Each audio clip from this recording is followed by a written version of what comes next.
All right, let's now cross over to a Washington, D.C. SABC News correspondent, Kate Fisher, who is standing by with the very latest. Good afternoon to you, Kate. Well, it is crunch time, as they say, with the polls already suggesting that the eventual results could be extremely tight. But before we talk results, let's get the latest from you and those last-minute crucial campaigning, especially in those swing states. Kamala Harris and Donald Trump both using this final full day of campaigning to really hammer home their message.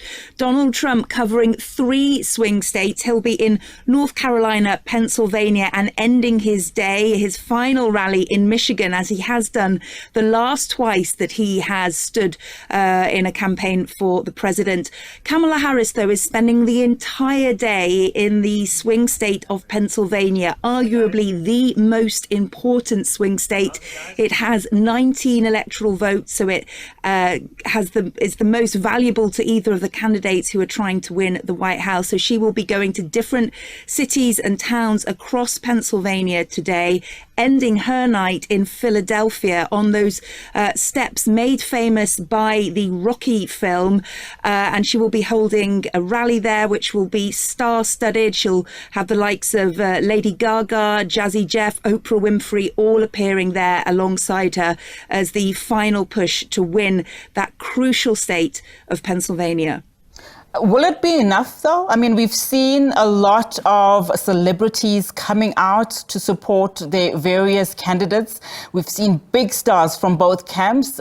Just talk to us about that element of the celebritydom. Is it enough for either party?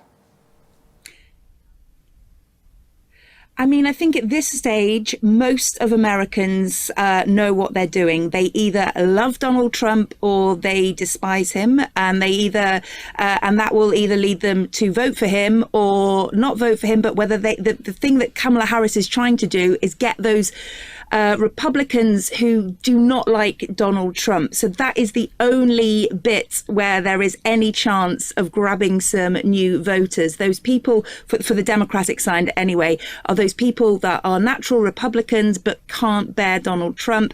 And through these celebrity endorsements, Kamala Harris is trying to reach those people. So you had also Taylor Swift, who's arguably the biggest music star in the US, if not the world right now, endorsing her. That may have made a difference with some of those undecided voters.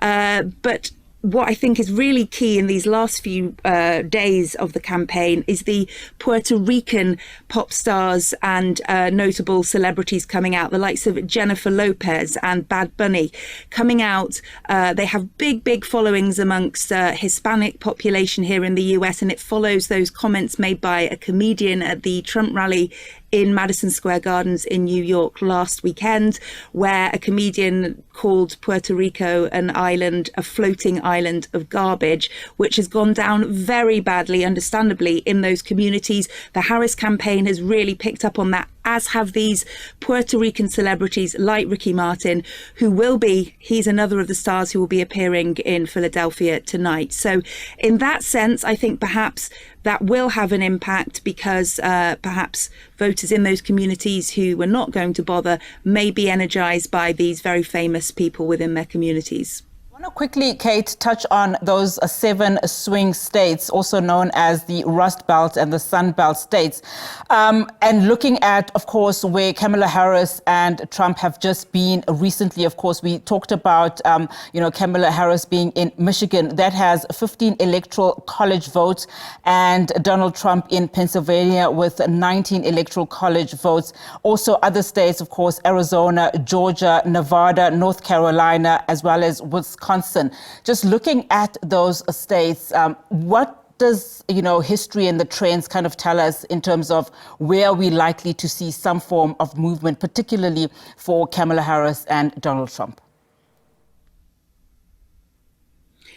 Well, it's interesting. The blue wall, which is these Midwestern states of Wisconsin, Michigan, and Pennsylvania, used to be reliably Democratic. But Donald Trump changed that in 2016 when he won and Hillary Clinton lost. And that is why they are really where Kamala Harris is trying to focus, because if she wins them, then she basically wins the presidency, as long as she wins everywhere she is expected to win as well. But Donald Trump caused an upset there in 2016, and he's trying to do so again. North Carolina, I think, is really interesting. It has been reliably Republican, except for in 2008 when Barack Obama won there.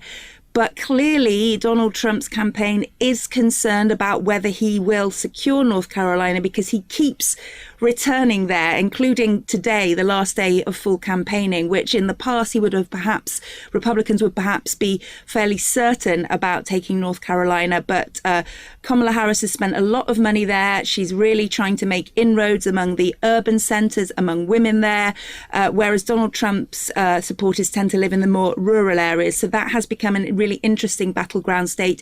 If Kamala Harris was to win that this time, that would be historic, because, as I say, in several decades, the only time it's gone Democratic was for Barack Obama in 2008.